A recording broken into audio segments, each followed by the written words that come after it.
मित्रांनो, तुमचं पुन्हा एकदा GB स्टोरी टेलर या यूट्यूब चॅनलवर स्वागत आहे। आजच्या आपल्या गोष्टीचं नाव आहे गिर्री। लेखक संतोष देशपांडे। पण गोष्ट सुरू करण्याआधी जर कोणी या चॅनलवर पहिल्यांदाच आलेले असाल तर त्यांनी या चॅनलला सबस्क्राइब करायला विसरू नका। चला तर मग अजिबात वेळ न घालवता गोष्टीला सुरुवात करूया।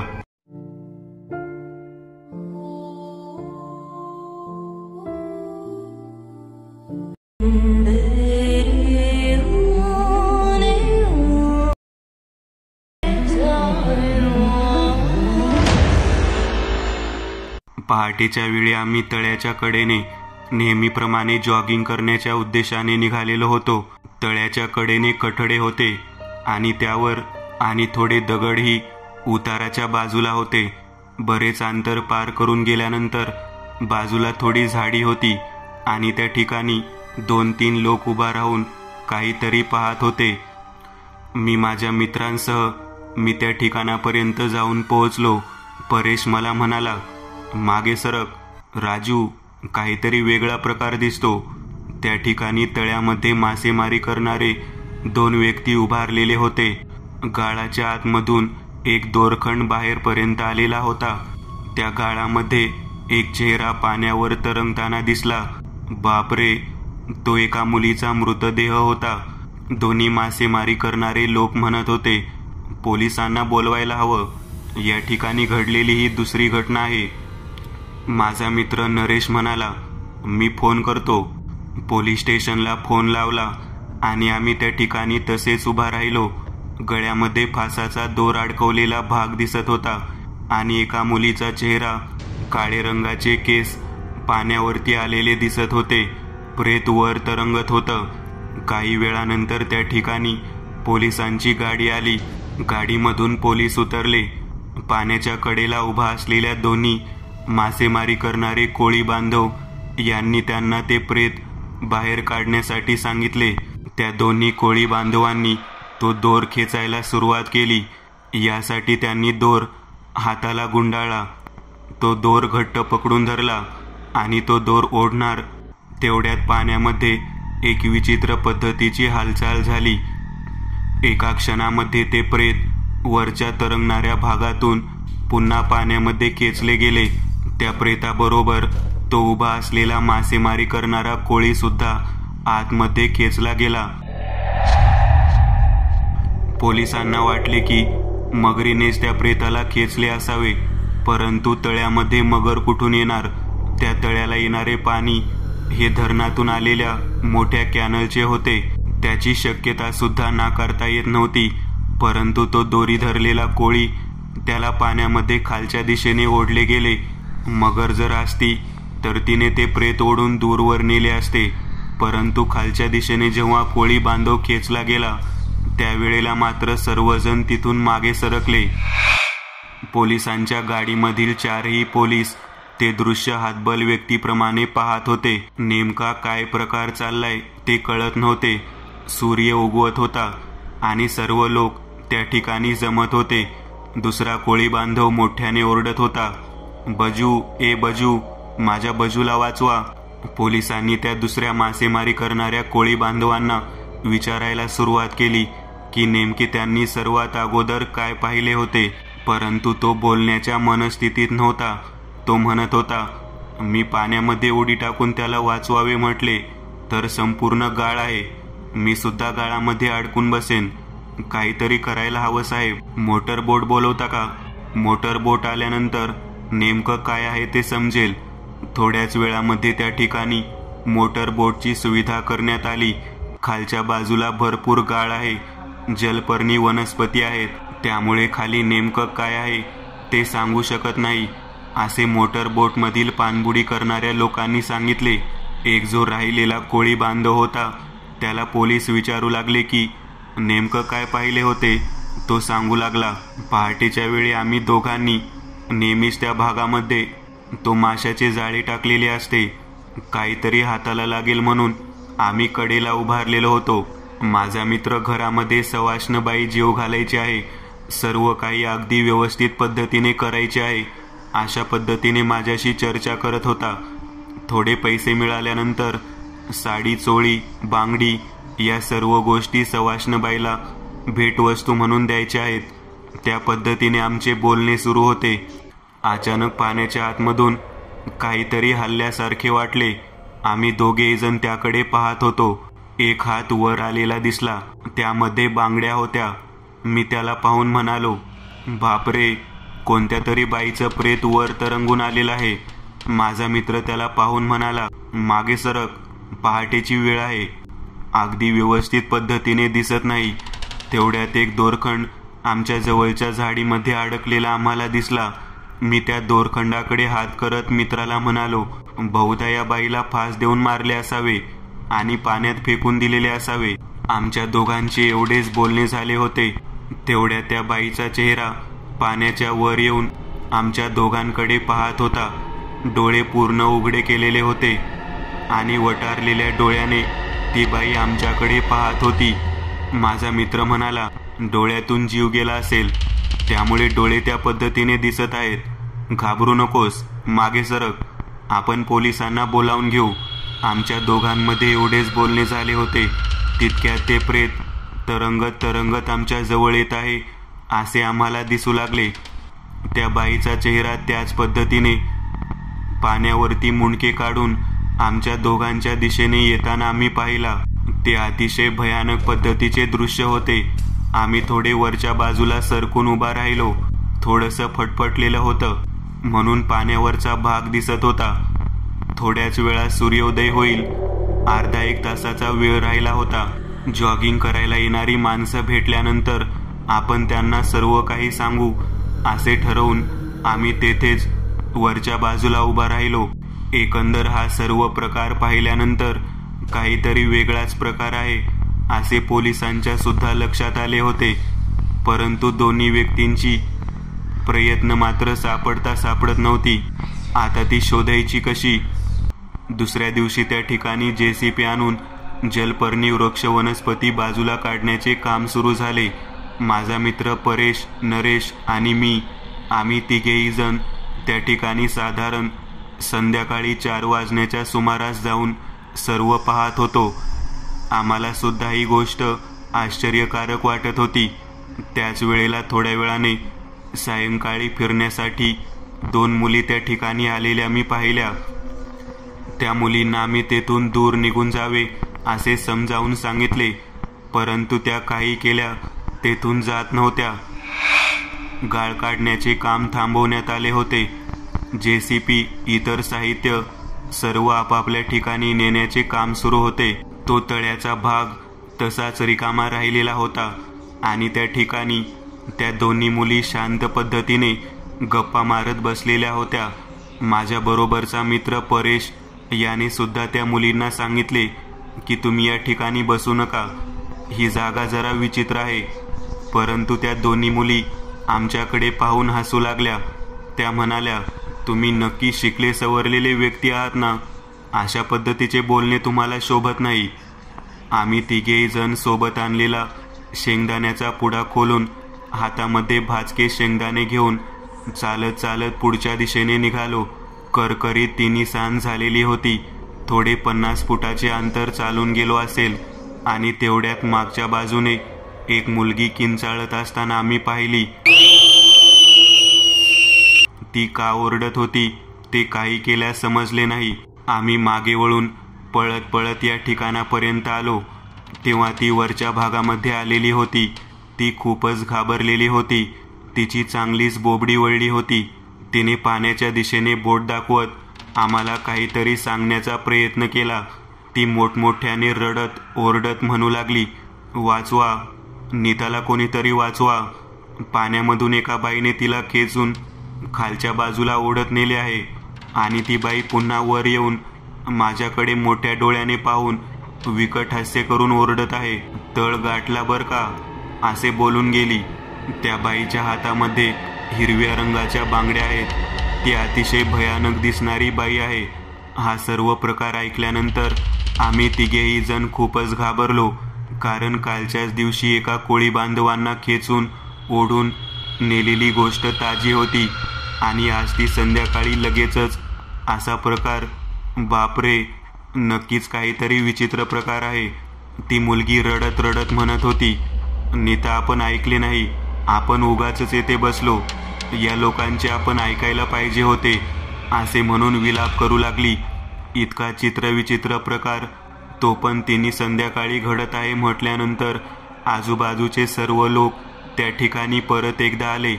जलपर्णी वृक्ष बऱ्यापैकी बाजूला काढून टाकलेले होते. त्यामध्ये काही साहित्य दिसत होते.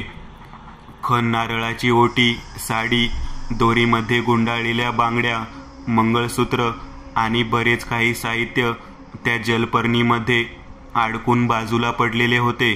नरेश त्या मुलीला म्हणाला, तुझे नाव काय बाळा? तेव्हा तिने सांगितले, माझे नाव रेवती आहे. मी व माझी मैत्रीण नीता या ठिकाणी एका घरगुती विषयावर चर्चा करत बसलेलो होतो. तेवढ्या तुम्ही या ठिकाणी येऊन आम्हाला इथून निघून जावे असे सांगितले. परंतु आम्ही आमच्या घरातल्या विषयांमध्ये इतके मग्न झालो होतो की आम्ही तेथून हटलो नाही.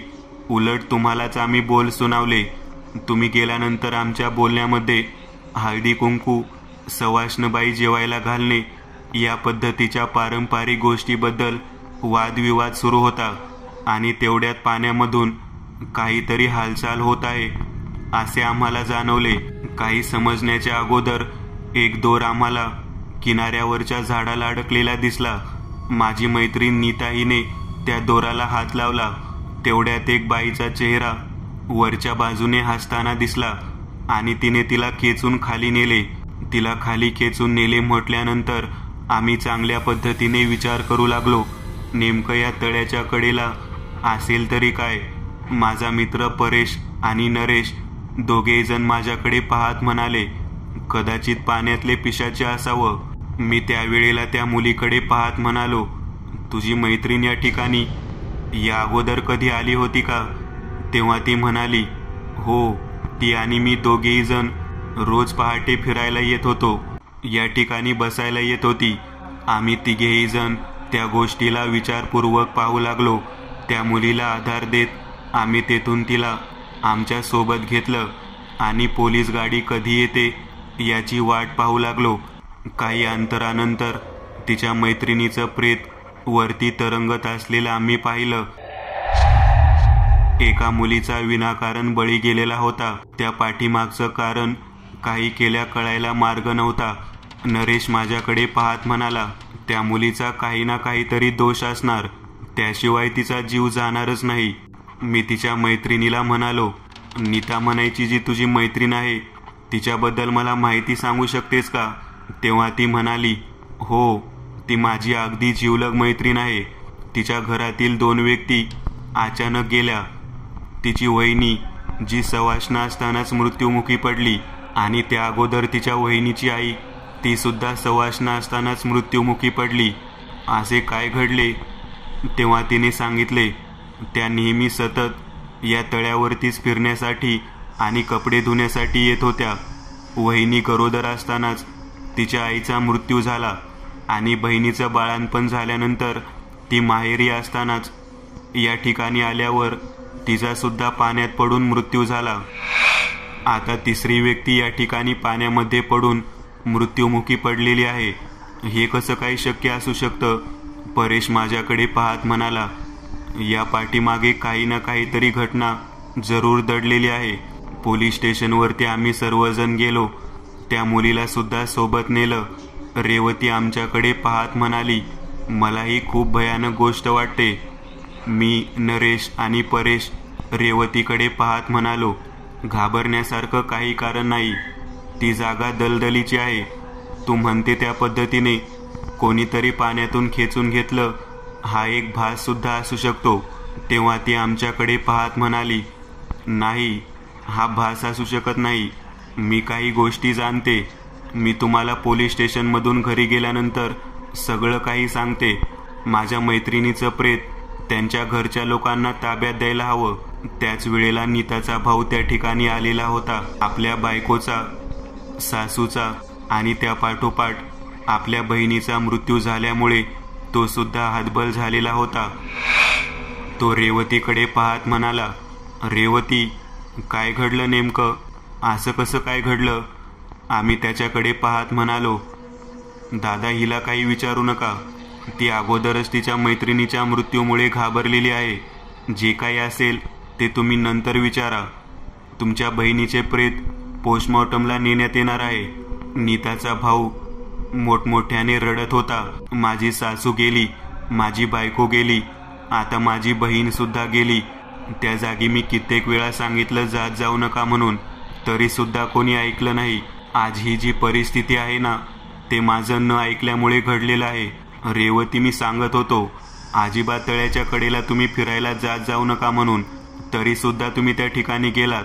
आज जे काही मी पाहत आहे ते सगळं काही खूप विचित्र पद्धतीचं आहे. रेवती सोबत बोलणं झाल्यानंतर आम्ही त्याला शांत राहायला सांगितलं. पोलीस स्टेशनमधून कंप्लेंट नोंदवून आम्ही पुन्हा घराकडे जाण्यासाठी निघालो. मी, परेश आणि माझा मित्र नरेश, आम्ही त्या सर्वांना घराकडे नेऊन पोहोचवलं. पोस्टमॉर्टम झाल्यानंतर त्या मुलीचा अंत्यविधी करण्यात आला. अंत्यविधी झाल्यानंतर संध्याकाळच्या वेळेला आम्ही पुन्हा एकदा रेवतीला भेटण्यासाठी म्हणून तिच्या घराजवळ गेलो. तिच्या घरालाच लागून राहत असलेली नीता, तिच्याही घरी गेलो. नरेश मला म्हणाला, या मृत्यूच्या सापळ्यामागे काही ना काहीतरी घटना जरूर आहे. पाण्यामध्ये खेचून कोणाचा तरी जीव घेणे इतपत पाण्यातलं पिशाच हे कोणाचं आहे आणि या पाठीमागे कोण आहे हे आपल्याला कळायला हवं. मला वाटतं त्या नीताचा दिवा 10 दिवस जोपर्यंत तेवत आहे तोपर्यंतच आपल्याला हे जाणून घेण्याचा काळ आहे. मी नरेशकडे पाहत म्हणालो, तुला काय म्हणायचं आहे नेमकं?